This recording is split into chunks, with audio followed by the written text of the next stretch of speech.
तो शुरुआत में हमें एक प्लेन दिखाया जाता है जिसमें बहुत सारे मुसाफिर बैठे थे और ये प्लेन एक समंदर पर से होता हुआ अपनी मंजिल की तरफ आगे बढ़ रहा था। प्लेन के सारे मुसाफिर किसी भी खतरे से बेफिक्र होकर बातें कर रही थी और अपना सफर एंजॉय कर रही थी, मगर वो ये नहीं जानते थे कि कितना बड़ा खतरा उनकी तरफ बढ़ रहा है। तब एक छोटी बच्ची अपने डैड से पूछती है कि हमें कितना वक्त लग जाएगा पहुंचने में, जिस पर उसके डैड कहते हैं कि अभी हम समंदर के ऊपर से गुजर रहे हैं, बेटा काफी वक्त लग जाएगा। वो बच्ची फिर खिड़की से बाहर देखने लगती है। बाहर उसे कुछ ऐसा दिखता है जिसे देखकर वो दंग रह जाती है। दरअसल उसने आसमान में उड़ती हुई शार्क्स देख ली थी। फिर वो ये बात अपने डैड को बताती है कि मैंने आसमान में उड़ते हुए शार्क्स को देखा, जिस पर उसके डैड यकीन नहीं करते। कहते हैं कि शार्क तो पानी में होती है, तो भला वो उड़ कैसे सकती है। प्लेन में बैठा एक आदमी अपने कैमरा से बाहर की वीडियो बना रहा था।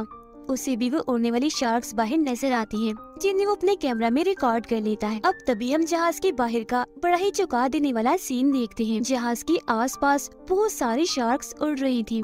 शार्क्स पर अजीब तरह के लोग भी सवार थे जिन्होंने फौज की वर्दी पहनी हुई थी। जिसके बाद शार्क्स पर बैठे वो लोग प्लेन पर कूदकर हमला कर देते हैं। पायलट्स को भी अपने सामने एक बड़ी सी शार्क दिखती है जो देखकर उनकी होश उड़ जाती है और फिर अगले ही पल वो शार्क सामने से उन पर हमला करके उन्हें खा जाती है। अब शार्क पर बैठे लोग जो प्लेन के अंदर आते हैं तो हमें पता चलता है कि कोई आम इंसान नहीं है बल्कि ये ज़ॉम्बीज़ हैं। लोगों में आते ही वो अंधाधुंध गोलियां चलाने लगती हैं, जिससे बहुत सारे लोगों की जान चली जाती है। वो ज़ॉम्बीज़ फिर बहुत से लोगों का सर ही दर्द से अलग कर देते हैं। कुछ लोगों के चेहरों पर जिस्मों के अंदर हथियार घुसा कर उन्हें बड़ी बुरी मौत देते हैं, जिससे प्लेन में हर तरफ खून ही खून फैल जाता है। ये सारा खून खराबा सिर्फ ये ज़ॉम्बीज़ ही नहीं कर रही थी बल्कि इनके शार्क्स भी कर रही थी, क्योंकि वो भी इनकी तरह खूनखार और जालिम है। ये सब आदमखोर है। एक शार्क एक आदमी पर हमला करके बड़ी बेरहमी से उसे खा जाती है। ज़ॉम्बीज़ अभी भी नहीं रुकते। किसी का सर काट कर, किसी का चेहरा काट कर वो सबको बहुत बुरी मौत देते हैं। कुछ ही मिनट में वो प्लेन का ये भयानक नजारा बना देते हैं। अब जाहिर है ऐसा होने से प्लेन भी तबाह हो जाता है, और क्योंकि यही वो ज़ॉम्बीज़ और उनके शार्क्स करने आई थी तो मकसद पूरा होने के बाद वो यहाँ से चले जाते हैं। अब यहाँ सवाल ये उठता है कि ये ज़ॉम्बीज़ और शार्क्स कहाँ से आई, ये कौन है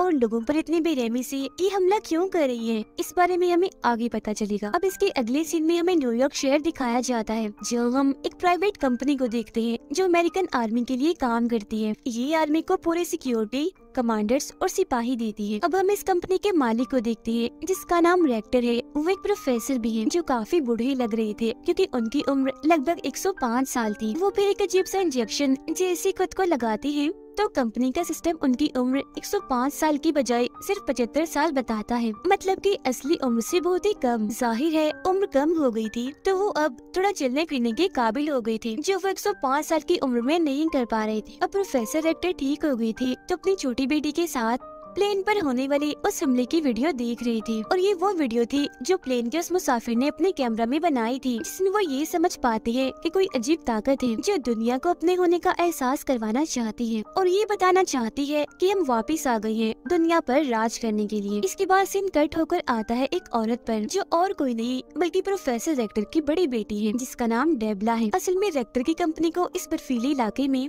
एक बहुत ही बड़े समुद्री जहाज के सिग्नल्स मिले थे, जिसे चेक करने डेबला यहाँ आई थी, क्योंकि कंपनी के मुताबिक ये जहाज 100 साल से भी पुराना है, जो जरूर नाजी फौज ने इस्तेमाल किया होगा, यानी हिटलर के दौर का होगा ये जहाज। फिर जैसे डेबला उस जहाज के पास पहुंचती है तो उसे देखकर वो काफी हैरान रह जाती है, क्योंकि आज से पहले उसने इतना बड़ा जहाज पहले कभी नहीं देखा था। वो फिर इस जहाज के अंदर जाती है चेक करने। यहाँ उसे बहुत सारी लाशें दिखती है जो खून में लथपथ थी, और फिर अगले ही पल देखते ही देखते बहुत सारे ज़ॉम्बीज़ वहाँ आकर डेबला पर हमला कर देते हैं। उन्होंने फौज की वर्दी पहनी हुई थी, मगर डेबला क्योंकि काफी बहादुर थी, लड़ना उसे काफी अच्छे से आता था, तो वो भी उनका काफी मुकाबला करती है। दो ज़ॉम्बीज़ को तो वो ऐसे ही टांग से मारकर दूर गिरा देती है। एक ज़ॉम्बी फिर जैसे उस पर हमला करने वाला होता है तो वो उसके सर में तेजधार चीज घुसाकर उसका खात्मा कर देती है, जिसके बाद वो सारे ज़ॉम्बीज़ जिन्होंने उस पर हमला किया था वो मारे गए थे।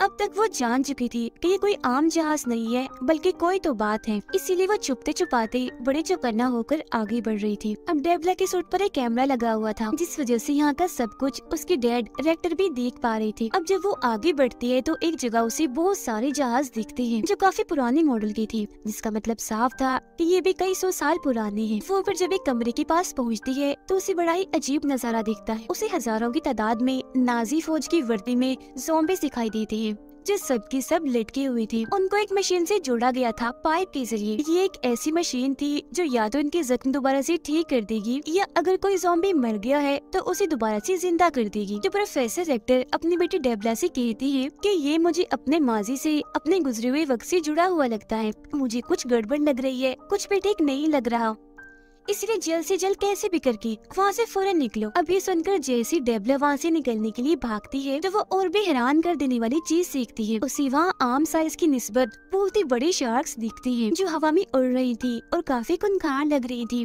क्योंकि ये भी दरअसल ज़ॉम्बी शार्क थी। अभी डेबला ये सब देख ही रही थी कि तभी अचानक एक ज़ॉम्बी डेबला पर हमला कर देती है। ये ज़ॉम्बी असल में इस पूरे ज़ॉम्बी फौज की कमांडर है और क्योंकि वो काफी बहादुर थी, डेबला की निस्बत उसे लड़ना काफी अच्छे से आता था, इसीलिए वो उसे खूब मारती है और काफी भारी पड़ जाती है उस पर। वो फिर एक इंजेक्शन डेबला को लगा देती है जिससे वो फौरन बेहोश हो जाती है। मगर वो ज़ॉम्बी डेबला को मारती नहीं बल्कि उसे ऐसी जिंदा छोड़कर वो यहाँ से चली जाती है। अब जैसे उसे होश आती है तो वो यहाँ से निकलने के लिए बाहर की तरफ भागती है, जहाँ उसे आसमान में बहुत सारे शार्क्स उड़ते हुए दिखती हैं। मगर थोड़ी दूर जाने के बाद वो सारे शार्क्स इनविजिबल हो जाती हैं, यानी कि वो हवा में रहती तो है मगर सिर्फ दिखना बंद हो जाती है। और अब वो जहाज देखते ही देखते बर्फ के अंदर जाने लगता है, जिसके बाद वो भी इनविजिबल हो जाता है। अगले सीन में हम रेक्टर की कंपनी के लैब को देखते हैं, जहाँ पर डेबला को लाया गया था क्योंकि उसकी जान वहाँ से बचा ली गई थी। मगर जब से वो होश में आई थी वो ठीक महसूस नहीं कर रही थी। उसे अपने अंदर ज़ॉम्बी वाले सिम्टम्स लग रही थी, मतलब कि उसे ऐसा महसूस हो रहा था जिसे वो भी अब एक ज़ॉम्बी है। असल में ज़ॉम्बीज़ के कमांडर ने डेबला को जो इंजेक्शन लगाया था वो एक ज़ॉम्बी वायरस था, क्योंकि ऐसा करके वो डेबला को भी ज़ॉम्बी बनाना चाहती थी ताकि हर तरफ उनकी बनाई ज़ॉम्बीज़ हो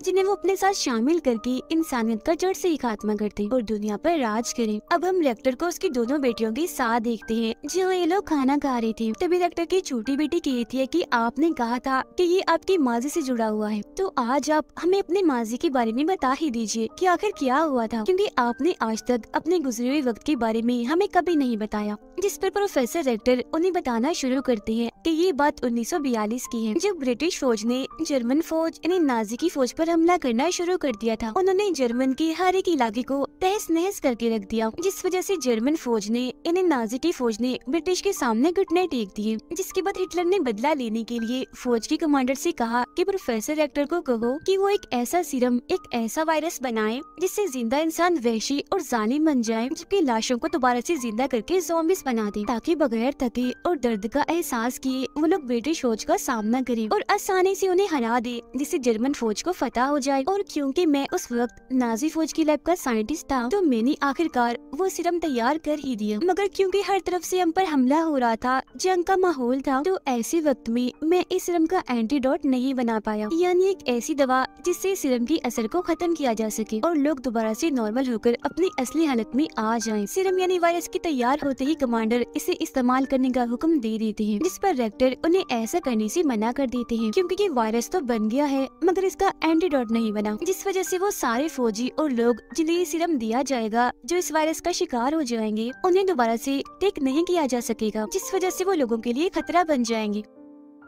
मगर ये सब जानने के बावजूद भी कमांडर इसे इस्तेमाल करने का फैसला करते हैं, क्योंकि उन्हें किसी की जान की परवाह नहीं थी, बस जंग जीतने से गर्ज था। और प्रोफेसर रेक्टर ने क्योंकि उनके मामले में टांग अड़ाई थी तो बगावत करने के लिए वो उन्हें गोली मार देते हैं। तो प्रोफेसर खुद को मरता हुआ देखकर वो सीरम खुद को लगा लेते हैं। अब ब्रिटिश दोबारा से नाजी फौज पर हमला कर देती है, जिससे नाजी फौज और भी कमजोर हो जाती है, क्योंकि इन्होंने अभी तक उस सीरम का इस्तेमाल नहीं किया था। आगे रेक्टर बताते हैं कि जब 1945 में हिटलर की मौत हुई तो जर्मनी के हालात और भी खराब हो गई, जिसके बाद तो नाजी की फौज और उनके कमांडर पता नहीं कहाँ गायब हो गए और मैं यहाँ अमेरिका आ गया इंसानियत की मदद करने और लोगों की भलाई के लिए। फिर मैंने ये कंपनी बनाई क्योंकि मैं एक अच्छा इंसान बनना चाहता था। सीरम बनाने के बाद मुझे अफसोस था कि शायद मुझे ऐसा करना नहीं चाहिए था। ये सारी बातें सुनकर प्रोफेसर की दोनों बेटियों को उन पर काफी गुस्सा आता है, इसीलिए वो कहती है कि आज ये सब जो भी हो रहा है और उस वक्त जो हुआ, इस सब के जिम्मेदार आप हैं। आपने बहुत गलत किया, कुदरत के साथ छेड़छाड़ की, मतलब कि गॉड ने जैसा इंसानों को बनाया आपने उन्हें बदलना चाहा और मरने के बाद मुर्दा लोगों के साथ भी गलत किया, उन्हें ज़ॉम्बीज़ बनाकर। तो इसीलिए अब आप ही सबका कोई हल निकाल सकते हैं। इसके बाद हम देखते हैं नाजी फौज को जो ज़ॉम्बीज़ बन गई है और उन्होंने न्यूयॉर्क पर भी हमला कर दिया है, जिससे यहाँ पर ये बात साफ हो जाती है कि जो ज़ॉम्बी फौज और शार्क्स यहाँ पर आए हैं वो दरअसल नाजी फौज है हिटलर की, क्योंकि 1945 में गायब वो इसलिए हुए थे क्योंकि उन्होंने ये वायरस इस्तेमाल कर लिया था। न्यूयॉर्क शहर में होने वाली ये सारी तबाही खबरों में दिखाई जा रही थी और इस अचानक हमले की वजह से बहुत सारे लोग मारे जाते हैं। अब यहाँ के अलावा ज़ोंबी नाजी फौज और भी कई सारे मुल्कों पर हमला कर देती है, जिनमें लंदन, जापान, कनाडा और चाइना शामिल थे। साथ ही शार्क्स आसमान में उड़ने वाले सभी प्लेन्स को तबाह कर रही थी, जैसा कि उन्होंने शुरुआत में किया था। ऐसा होने से सारी फ्लाइट्स बंद कर दी जाती है, मतलब कि हवाई सफर रोक दिया जाता है, क्योंकि एक एक करके बहुत सारे प्लेन्स तबाह हो गई थी। इन सारे हालात को देखते हुए रेक्टर अमेरिका के जनरल से वीडियो कॉल पर मीटिंग करते हैं, मगर बाद में इस मीटिंग में और भी बहुत सारे लोग शामिल हो जाते हैं, जिनमें प्रेसिडेंट, ऑफिसर, शार्क्स की डॉक्टर और कमांडर भी शामिल थे। अब इनमें से डॉक्टर बताती है कि शार्क्स हवा में इसलिए उड़ पा रही है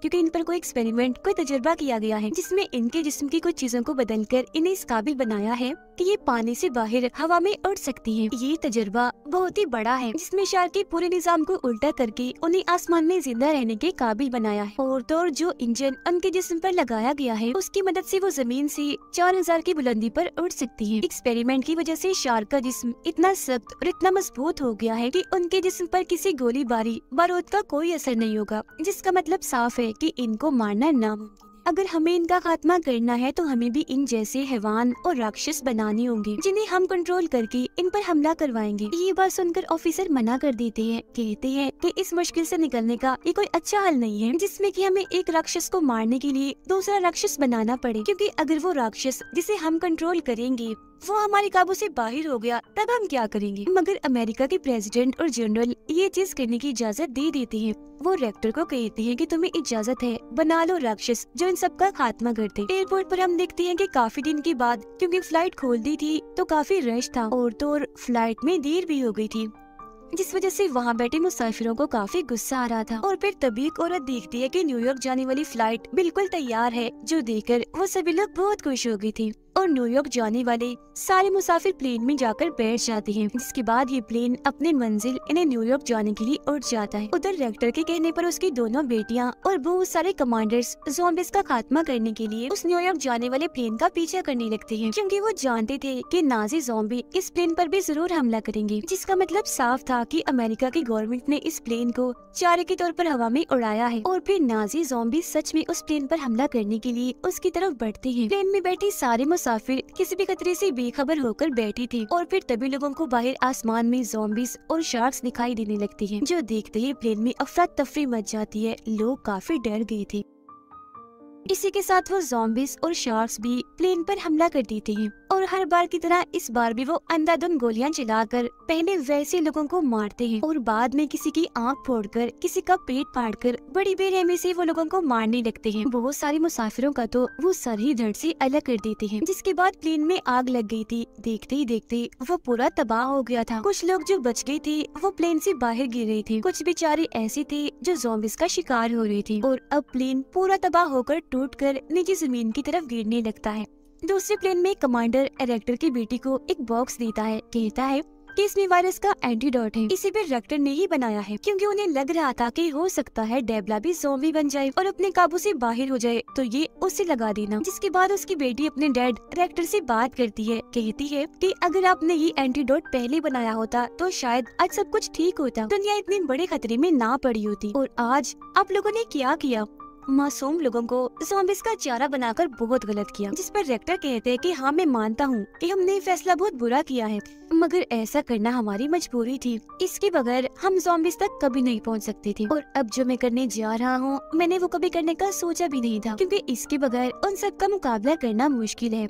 हो सकता है कि मैं कोई राक्षस बना दूं। अभी इनकी बातें चल ही रही थी कि तभी नाजी ज़ॉम्बीज़ इनके प्लेन के पास पहुंच ही जाते हैं। वो उन पर हमला करने के लिए बस तैयार ही थे कि तभी डेबला ज़ॉम्बी बन जाती है और जाकर प्लेन का दरवाजा खोल देती है। जिसके बाद सारे ज़ॉम्बीज़ प्लेन के अंदर आने लगते हैं। अंदर आते ही वो सब लोगों पर हमला कर देते हैं। हालांकि कमांडर्स ज़ॉम्बीज़ का मुकाबला करते तो हैं, मगर वो क्योंकि काफी खूंखार खतरनाक थे तो उनसे लड़ना इतना आसान नहीं था। इसीलिए ज़ॉम्बीज़ बहुत सारे कमांडर्स को भी अपना शिकार बना लेते हैं, जबकि बाहर से शार्क्स भी प्लेन को तबाह कर रही थी। मतलब कि ये नाजी ज़ॉम्बीज़ पूरी तरह से इन पर हावी हो चुकी थी। अब तभी डेबला, जो पूरी तरह से ज़ॉम्बी बन गई थी, वो कमांडर्स के लीडर को गोली मार देती है, जिसके बाद वो बाकी के कमांडर से भी लड़ने लगती है। ये देखकर रेक्टर की बेटी जल्दी से वो एंटीडोट निकाल कर अपने बहन डेबला के गले में लगा देती है। अब तभी हम बाहर का नजारा देखते हैं, जहाँ तभी अचानक से एक काफी बड़ी शार्क आ जाती है, जिन शार्क्स की निस्बत काफी बड़ी और ताकतवर थी। वो अब एक एक करके इन सभी ज़ॉम्बी शार्क को मार रही होती है। तब यहाँ हमें पता चलता है कि ये शार्क असल में रेक्टर ने ही बनाई है और वह इसे कंट्रोल कर रहा है, क्योंकि उसने कहा था कि मैं भी राक्षस बनाऊंगा, यानी कि राक्षसों को मारने के लिए उसने राक्षस बना ही दिया। रेक्टर शार्क को कंट्रोल करके गोलियों और बॉम्ब्स के जरिए उन शार्क्स को मार रहा होता है।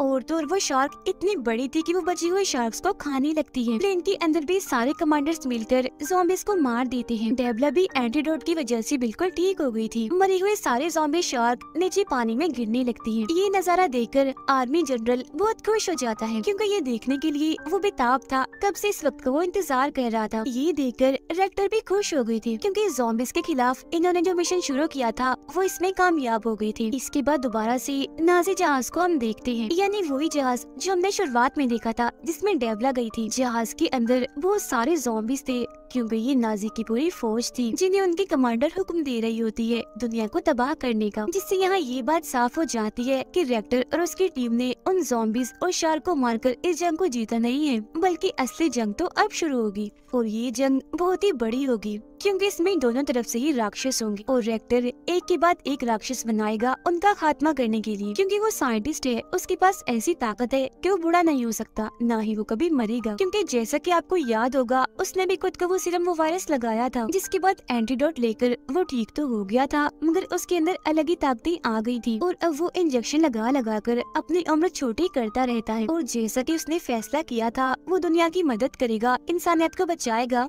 तो अब ऐसा करने के लिए वो कुछ भी करेगा। इसी के साथ ये फिल्म इधर ही खत्म हो जाती है।